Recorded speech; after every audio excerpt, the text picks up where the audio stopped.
Hi friends, today அழகே அழகு சீரியலோட episode பார்க்கலாம் வாங்க. இங்கே பார்த்தீங்கன்னா ராகவ் மதியை பார்த்துட்டு ரொம்ப டென்ஷன் ஆகுறாரு. மதி பார்த்தீங்கன்னா ராகவ்கிட்ட கேட்குறாங்க, ஏன் நேற்று போனால் ரோடில் போகலீங்களா, நீங்கள் இந்த ரோடில் வந்திருக்கீங்க, இந்த ரோடில் எந்த டிஸ்டர்பும் இல்லை, ஃப்ரீயாக தான் இருக்குது, வாங்க நம்ம போகலாம் அப்படின்ற மாதிரி சொல்கிறாங்க. அதுக்கு ராகவ் பார்த்தீங்கன்னா எந்த பதிலும் சொல்லாமல் வேகமாக நடக்கிறாரு. ஏன் என்னாச்சு இவ்வளோ வேகமாக நடக்கிறீங்க அப்படின்ற மாதிரி மதி கேட்குறாங்க. ராகவ் பார்த்தீங்கன்னா எந்த பதிலும் பேசாமல் கோவமாக போகிறாரு. 2 பேரும் வர்றதை பார்த்த மலரும் பாக்யராஜ் பார்த்தீங்கன்னா போய் ராஜலக்ஷ்மி கிட்ட, என்னம்மா இன்னைக்கு அப்பாவும் மதியம் வாக்கிங் போயிருக்காங்க அப்படின்ற மாதிரி கேட்குறாங்க. டேய், அவன் எங்கடா போனா, இன்னும் அவள் எந்திரிக்கல, ரூம் பார் சாத்தினே இருக்கு அப்படின்ற மாதிரி சொல்கிறாங்க. இல்லை, அப்பாவும் மதியம் தான் வந்துன்னு இருக்காங்க அப்படின்ற மாதிரி பாக்யராஜ் சொல்கிறாங்க. அப்போ திடீர்னு பார்த்தீங்கன்னா ராகவ் வராங்க கோவமாக. ஏங்க என்னாச்சு அப்படின்ற மாதிரி கேட்குறாங்க. பின்னாடியே பார்த்தீங்கன்னா மதியம் வராங்க. இதை பார்த்து ராஜலக்ஷ்மி பார்த்தீங்கன்னா டென்ஷன் ஆயிடுறாங்க. மதி வந்து எல்லாருக்கும் குட் மார்னிங் சொல்கிறாங்க. ராஜலக்ஷ்மி பார்த்தீங்கன்னா, ஏய் நீ எப்போ போனேன் வீட்டில் இருந்து அப்படின்ற மாதிரி கேட்குறாங்க. இல்லை, நான் மாமாவுக்கு முன்னே கிளம்பிட்டேன் அப்படின்ற மாதிரி சொல்லிவிட்டு மதி பார்த்தீங்கன்னா ரூம்குள்ளே போயிடுறாங்க. அப்போ பார்த்தீங்கன்னா மலரை கேட்குறாங்க ராஜலக்ஷ்மி, போன தண்ணி பார்த்தியா அப்படின்ற மாதிரி. மலர் பார்த்தீங்கன்னா இல்லை அத்தை நான் பார்க்கல அப்படின்ற மாதிரி சொல்கிறாங்க. ராகவ் பார்த்தீங்கன்னா ராஜலக்ஷ்மிகிட்ட, நீ போயிட்டு மதியோட அப்பா அம்மாவுக்கு ஃபோன் பண்ணி உடனே வர சொல்லு அப்படின்ற மாதிரி சொல்கிறாங்க. சொல்லிவிட்டு அவங்களும் கிளம்பிடுறாங்க. இங்கே பார்த்தீங்கன்னா மலர் பார்த்தீங்கன்னா பாக்யராஜ் கிட்ட சொல்கிறாங்க, என்னங்க வாக்கிங் போகிறது ஒரு குத்தமா, உடம்பை ஹெல்த்தியாக வச்சுக்கிறது ஒரு குத்தமா அப்படின்ற மாதிரி கேட்குறாங்க. ஏன் இந்த சின்ன விஷயத்துக்கெல்லாம் அப்பா அம்மா இந்த மாதிரி கோவப்படுறாங்கன்னு தெரியலையே அப்படின்ற மாதிரி பாக்யராஜ் சொல்கிறாங்க.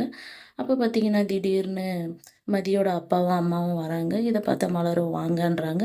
ராஜலக்ஷ்மி ராகவனும் வாங்க சம்மந்தி உக்காருங்க அப்படின்ற மாதிரி சொல்கிறாங்க. மலர் பார்த்தீங்கன்னா டீ குடிக்கிறீங்களா காஃபியான்னு கேட்குறாங்க. டீ எடுத்துகிட்டு வாமா அப்படின்றாங்க. மதியோட அப்பாவையும் கேட்குறாங்க, உங்களுக்கு ஆப்ரேஷன் பண்ணியிருக்காங்க, நீங்கள் டீ குடிப்பீங்களா அப்படின்ட்டு. குடிக்குவோம்மா, சுகர் இல்லாமல் எடுத்துகிட்டு வா அப்படின்ற மாதிரி சொல்கிறாங்க. எங்கம்மா மதி அப்படின்ற மாதிரி கேட்குறாங்க. மதி ரூமில் தான் இருக்கா, வர சொல்கிறேன் இருங்க அப்படின்ட்டு போயிட்டு மலர் பார்த்தீங்கன்னா மதியை கூட்டின்னு வராங்க. அவங்களும் வந்துட்டு, ஏன்ப்பா என்னாச்சு திடீர்னு வந்திருக்கீங்க அப்படின்ற மாதிரி மதி கேட்குறாங்க. இல்லைம்மா அவங்க அத்தையும் மாமாவும் தான் வர சொன்னாங்க, அதனால தான் நான் வந்திருக்கேன் அப்படின்ற மாதிரி அவங்க அப்பா அம்மா சொல்கிறாங்க. எதுக்கு வர சொன்னீங்க அப்படின்ற மாதிரி கேட்குறாங்க மதி. அதுக்கு நீ பண்ணுற இதெல்லாம் சொல்ல தான் வர சொல்லியிருக்கோம், யார் பேச்சும் கேட்குறதில்ல, அவள் இஷ்டத்துக்கு அவள் இருக்கா, பெரியவங்களுக்கு மரியாதை கொடுக்கறதில்ல, காலையில் எழுந்த உடனே ஓடுறா ரோடு மேலே அப்படின்ற மாதிரி சொல்கிறாங்க. அப்போ பார்த்தீங்கன்னா திடீர்னு தங்கராஜ் வராரு. எதுக்கு எனக்கு சொல்லாமல் வர சொல்லியிருக்கீங்க மாமா, சுரேஷ் சொன்னான் அத்தையும் மாமா வந்திருக்காங்கன்னு சொல்லி, அதனால தான் நான் வந்தேன் அப்படின்ற மாதிரி தங்கராஜ் சொல்கிறாங்க. சாரி மாப்பிள்ளை, உங்ககிட்ட கேட்காம நான் சொன்னது தப்பு தான், இருந்தாலும் என்னால் ஏற்றுக்க முடியல அவள் பண்ணுறதெல்லாம், அதனால தான் நாங்கள் வர சொன்னோம் அப்படின்ற மாதிரி சொல்கிறாங்க. அதுக்கு தங்கராஜ் பார்த்தீங்கன்னா மதியோட அப்பா கிட்ட பேசுகிறாங்க. நீங்கள் மனசு வச்சா சுரேஷோட வேலை கிடைக்கும், நீங்கள் பேசுங்க உங்கள் பொண்ணுக்கிட்ட அப்படின்ற மாதிரி சொல்கிறாங்க. உங்கள் மாப்பிள்ளையோட வேலை வேணுமா வேணாவான்னு நீங்கள் கொஞ்சம் யோசிச்சு பாருங்கள் அப்படின்றாங்க. மதியோட அப்பா அம்மாவும் பார்த்தீங்கன்னா மதியை கூட்டின்னு ரூம்குள்ளே போகிறாங்க.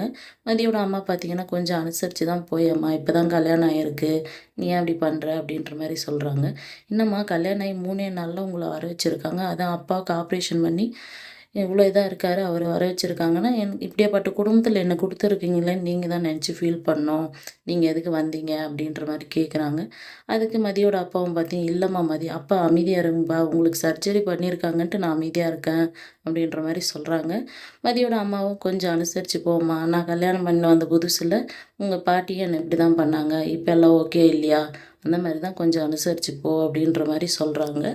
இங்கே ராகவ பார்த்தீங்கன்னா மதி அவங்க அப்பா அம்மா பேச்சு கேட்பாளா, இல்லை இங்கே எல்லாருக்கிட்டையும் பேசுகிற மாதிரி தான் அவங்ககிட்டையும் பேசுவா அப்படின்ற மாதிரி சொல்கிறாங்க. தங்கராஜ் அப்படியெல்லாம் நடக்காது, இருங்க பார்க்கலாம் அப்படின்ற மாதிரி சொல்கிறாங்க. ராஜலக்ஷ்மி பார்த்தீங்கன்னா மலரை கேட்குறாங்க, ஏன் மலர் நீ சொல்லலாம்ல, சுரேஷ்க்கு வேலை கிடைக்க வேண்டிய விஷயத்த மதிக்கிட்ட பேசலாம்ல, நான் என்ன அத்தை பேசுறது, இல்லை நீ கேஸை வாபஸ் வாங்க அப்படின்ற மாதிரி நீ சொல்லலாம் இல்லை அப்படின்றாங்க. அதுக்கு சுரேஷும் பார்த்தீங்கன்னா, நீங்கள் பேசுங்க நீ என்கொயரிக்கு வந்து கூட நின்றா மட்டும் போதும், நீங்கள் ஹெல்ப் பண்ணுங்க அண்ணி அப்படின்ற மாதிரி சுரேஷும் சொல்கிறாங்க. ராகவ் பார்த்தீங்கன்னா பாக்யராஜ் கேட்குறாங்க, ஏன்டா உனக்கும் எதுக்கும் சம்மந்தம் இல்லாத மாதிரி நிற்கிற அப்படின்ற மாதிரின்னு கேட்குறாங்க. பாக்யராஜ் பார்த்தீங்கன்னா மலர்கிட்ட சொல்கிறாங்க, கேளு மலர் நீ அப்படின்ற மாதிரி. மலர் பார்த்தீங்கன்னா என்ன சொல்கிறது அப்படின்னு தெரியாத மாதிரி நிற்கிறாங்க. அடுத்து என்ன நடக்க போகுதுன்னு பார்க்கலாம், வெயிட் பண்ணுங்கள்.